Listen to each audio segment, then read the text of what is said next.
रूप हरि जी महाराज की जय।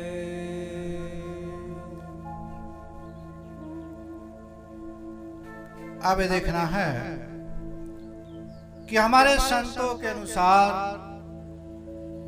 गीता के अनुसार, भगवान श्री कृष्ण के अनुसार, जब देवता अस्वस्थ हैं और दुखों की खान है, देवता अशाश्वत हैं और दुखों की खान है देवता, तो फिर उसकी पूजा क्यों होती है? फिर उसकी पूजा क्यों होती है? इस पर श्री कृष्ण ने बताया अध्याय 7 में कि अर्जुन, अब जब देवता अशाश्वत हैं, बनने बिगड़ने वाले हैं और दुखों की खान हैं, कृष्ण ने कहा गीता में, तो फिर उनकी पूजा क्यों लोग करते हैं? देवताओं की पूजा फिर लोग क्यों करते हैं? तब श्री कृष्ण ने बताया अध्याय 7 में कि अर्जुन, जिनकी बुद्धि कामनाओं से आक्रांत है, जिनकी बुद्धि कामनाओं से आक्रांत है, कि हे देवता महाराज हमारा ये काम हो जाता है, देवता महाराज हमारा ये काम हो जाता, जो लोग इच्छा करने वाले हैं, कामना करने वाले हैं और जिनकी बुद्धि कामनाओं से आक्रांत है, ऐसे मूढ़ व्यक्ति लोग अन्य देवी देवताओं की पूजा करते हैं, जबकि श्री कृष्ण कहते हैं कि वहां देवी देवता नाम का सक्षम वस्तु कोई नहीं है, किंतु जहां भी पत्थर में, जहां भी पानी में, जहां भी चौरा में, जहां भी पेड़ में लोगों की श्रद्धा झुकती है। कृष्ण ने कहा कि हे अर्जुन, जहां भी लोगों की पत्थर में, देवी में, चौरा में और वृक्षों में लोगों की श्रद्धा झुकती है, वहां मैं स्वयं ही खड़ा होकर के, वहां मैं स्वयं ही खड़ा होकर के उनकी श्रद्धा को पुष्टि करता हूं, उनकी श्रद्धा को पुष्टि करता हूं और मैं ही उनके फल का विधान करता हूं। अर्थात पूजने वाले को भी फल मिलता है। मेरा कहने का मतलब, कृष्ण का कहने का मतलब ही है कि जहां भी लोग पत्थर को, वृक्ष को पूज करके, पहाड़ को पूज करके और सोचते हैं कि हम पूजा करते हैं, तो कृष्ण कहते हैं कि उनकी श्रद्धा के अनुसार वहां कोई देवी देवता नाम का सक्षम चीज नहीं है, लेकिन वहां मैं ही खड़ा होकर के उनके श्रद्धा के अनुसार उनको फल देता हूं।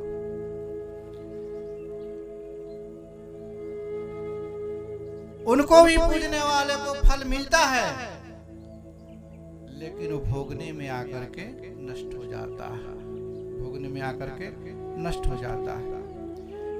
अब विचार कीजिए कि रात दिन आप पूजा किए, परिश्रम किए और नष्ट हो जाए तो सारा पूजा व्यर्थ हो जाता है, सारा पाठ परिश्रम व्यर्थ हो जाता है। तो लोग कहते हैं कि भले नष्ट हो जाए कुछ काल के लिए तो सही, फल तो मिलता है ना, तो बुराई क्या है? इस पर भगवान श्री कृष्ण कहते हैं, बात समझ में आया ना? भगवान कहते हैं कि कहीं भी देवी देवता पत्थर की लोग पूजा करते हैं तो वहां भगवान नाम का कोई सक्षम चीज नहीं है, लेकिन मैं ही उसके श्रद्धा के अनुसार उसको फल देता, लेकिन वो फल भोगने में आकर के नष्ट हो जाता है। तब भगवान कहते हैं अध्याय 9 में किए अपि अन्य देवता भक्ता यजन्ते श्रद्धयायनीवता ते अपि मामेव कौन्तेय यजन्ति अविधि पूर्वकम्। श्री कृष्ण ने कहा कि हे अर्जुन, अपि अन्य देवता भक्ता यजन्ते श्रद्धयायनीवता ते अपि मामेव कौन्तेय यजन्ति अविधि पूर्वकम्।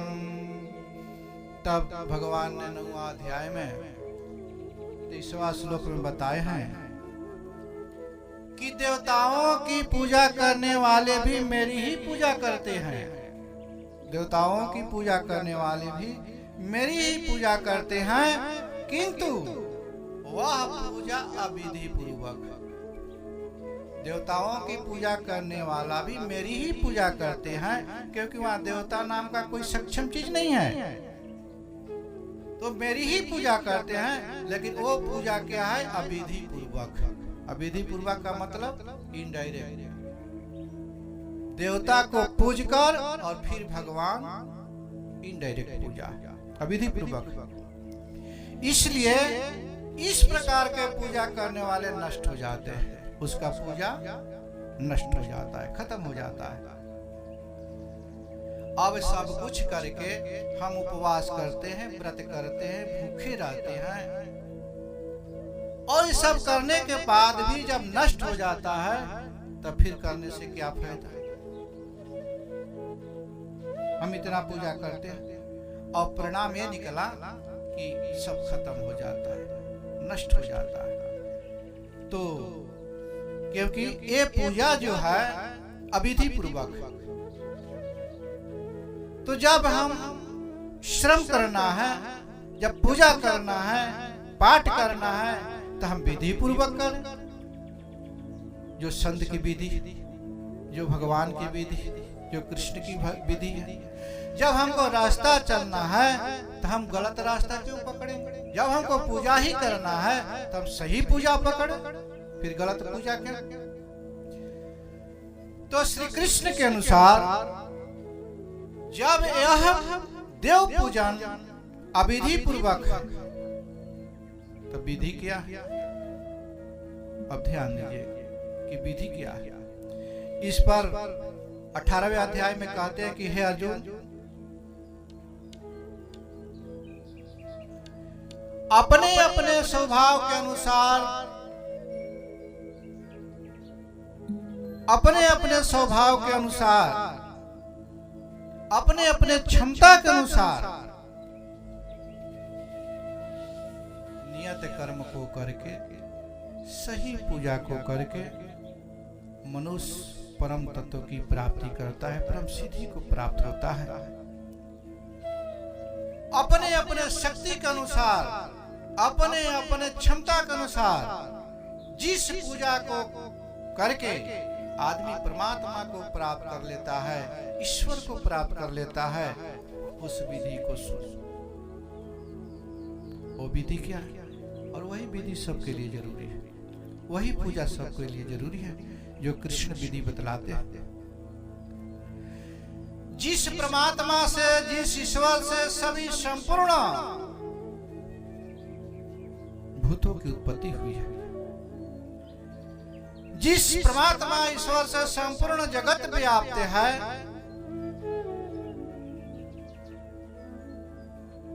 उस परमात्मा को अपने अपने क्षमता के अनुसार भजन करके, पूजा करके और उनका पाना ये मनुष्य का कर्तव्य है, ये मनुष्य का धर्म है, यही पूजा है और यही विधि है।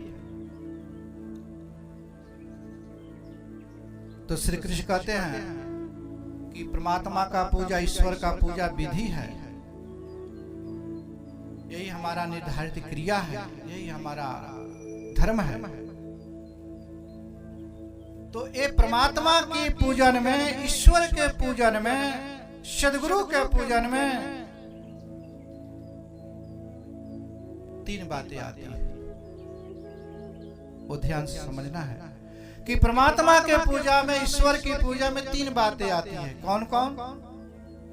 पहला तो ये बात है कि श्वासे श्वासे जो गुरु महाराज नाम दिए हैं उसका जाप, पहला विधि। निर्धारित क्रिया, पूजा के विधि, भगवान की पूजा की विधि, ईश्वर की पूजा के विधि और सदगुरु के पूजा के विधि, जो विधि पूर्वक पूजा है वो क्या है? तो श्वासे श्वासे गुरु का नाम का जाप। अब ये नहीं कि कभी ये जाप तो कभी वो जाप, अपने एक सदगुरु के नाम का स्मरण जो गुरु महाराज दिए। दूसरा विधि क्या है? तो सदगुरु के सेवा। दूसरा विधि सदगुरु की पूजा, आराधना, सेवा। और तीसरा विधि क्या है? इंद्रिय संयम। इंद्रिय संयम करके ये तीन विधि से जो पूजा करता है वो विधि पूर्वक पूजा है, ये विधि पूर्वक पूजा है। तो श्री कृष्ण का कहने का मतलब क्या है? पूजा की विधि बतलाए कि अधिक नहीं, केवल एक सदगुरु में श्रद्धा, एक परमात्मा में श्रद्धा और उस परमात्मा का नाम का स्मरण, यही हमारा धर्म है और यही हमारा कर्तव्य है और यही हमारा पूजा है। यदि आप केवल एक परमात्मा की पूजा करते हैं, ईश्वर की पूजा करते हैं, तो आप शुद्ध धार्मिक, संपूर्ण क्रिया को जानने वाले, संपूर्ण पूजा के जानने वाले, और इस प्रकार से जो पूजा होगा, जो विधि हमने बतलाया कि श्वासे श्वासे परमात्मा के नाम का जप, संत का दर्शन संग, और तीसरा इंद्रिय संयम। अब इस प्रकार से जो पूजा करेगा उसको फल भी मिलेगा और उसका फल नष्ट भी नहीं होगा। तो ये कब होता है? ये तभी हो पाता है कि जब संतन की संग लागरी, ये तभी संभव है जबकि कोई संत और गुरु मिल जाए, नहीं तो अन्यथा संतन की संग लागरी तेरी अच्छी बनेगी, संतन की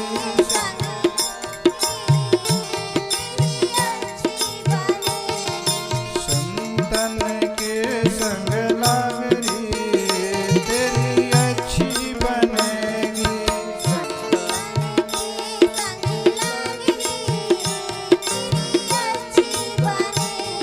ये विधि तभी संभव है जब संत मिल जाए, सदगुरु मिल जाए, अन्यथा ये कहीं विधि मिलने वाला नहीं है।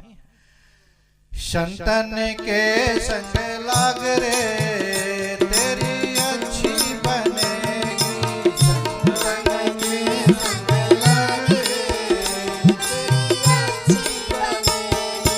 अच्छी बनेगी, तेरी किस्मत सुधरेगी,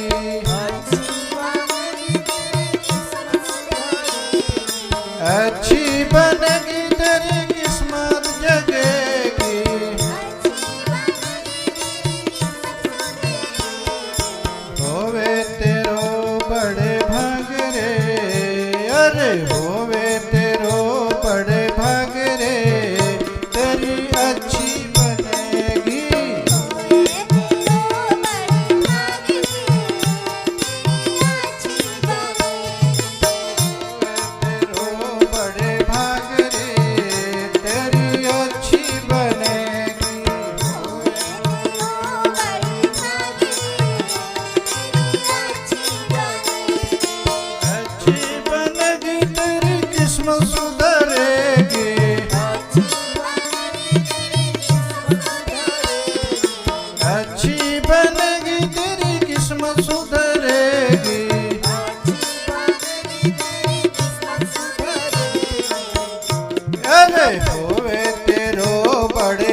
बनेगी तेरी किस्मत सुधरेगी, अच्छी बनेगी तेरी किस्मत सुधरेगी। गोरो चरण अनुराग रे तेरी अच्छी बनेगी, गुरु चरण अनुराग रे तेरी अच्छी बनेगी। गोरो चरण अनुराग रे तेरी अच्छी बनेगी। गुरु चरण अनुराग रे तेरी अच्छी बनेगी। संतों की बनी गई भक्तों की बनी गई, संतों की बनी गई संतों की बनी गई भक्तों की बनी गई, संतों के बनी गई भक्तों के बनी गई। गोरो सुमिरन में जाग रे, अरे गोरो सुमिरन में जाग रे तेरी अच्छी बनेगी, सुमिरन में जाग रे तेरी अच्छी बनेगी। गोरो सुमिरन में जाग रे तेरी अच्छी बनेगी, गुरु सुमिरन में जाग रे तेरी अच्छी बनेगी। अच्छी बनेगी तेरी किस्मत सुधरेगी, अच्छी बनेगी तेरी किस्मत सुधरेगी। अच्छी बनेगी तेरी किस्मत जगेगी, अच्छी बनेगी तेरी किस्मत जगेगी। गोरो सुमिरन में जाग रे तेरी अच्छी बनेगी, गुरु सुमिरन में जाग रे तेरी अच्छी बनेगी। गोरो सुमिरन में जाग रे तेरी अच्छी बनेगी। गुरु सुमिरन में जाग रे तेरी अच्छी बनेगी। संत क्या करते हैं? संत बदलाव कर देते हैं। कैसे? कागा से तो है हंसा करेंगे, कागा से तो है हंस करेंगे। कौवा जैसे खराब खाने का आदत होगा, छुड़ा करके क्या कर देते हैं? हंस जैसा जीवन। कागा से तो है हंसा करेंगे, कागा से तो है हंस करेंगे। मिट जाए, अरे मिट जाए उड़ के दाग रे तेरी अच्छी बनेगी,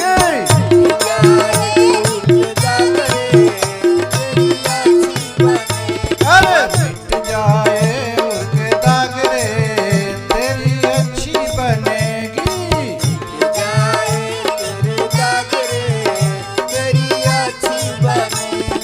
संतन के सग लाग रे तेरी अच्छी बनेगी,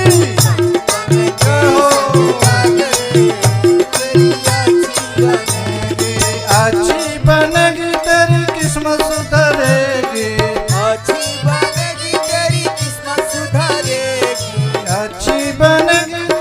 किस्मत जगेगी, संतन के संग लग रे तेरी अच्छी बनेगी,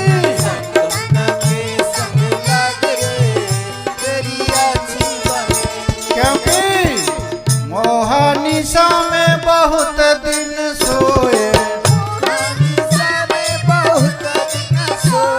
बहुत दिन सोए, बहुत दिन सोए, मोहनिशा में बहुत दिन सोए, लेकिन अब जाग सके तो अब जाग रे, अब जाग सके तो अब जाग रे तेरी अच्छी बनेगी,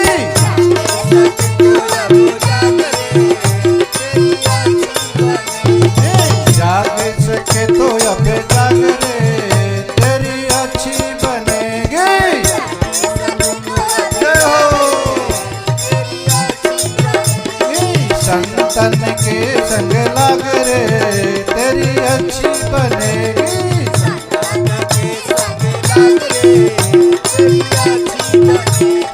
होवे तेरो बड़ भाग रे तेरी अच्छी बनेगी,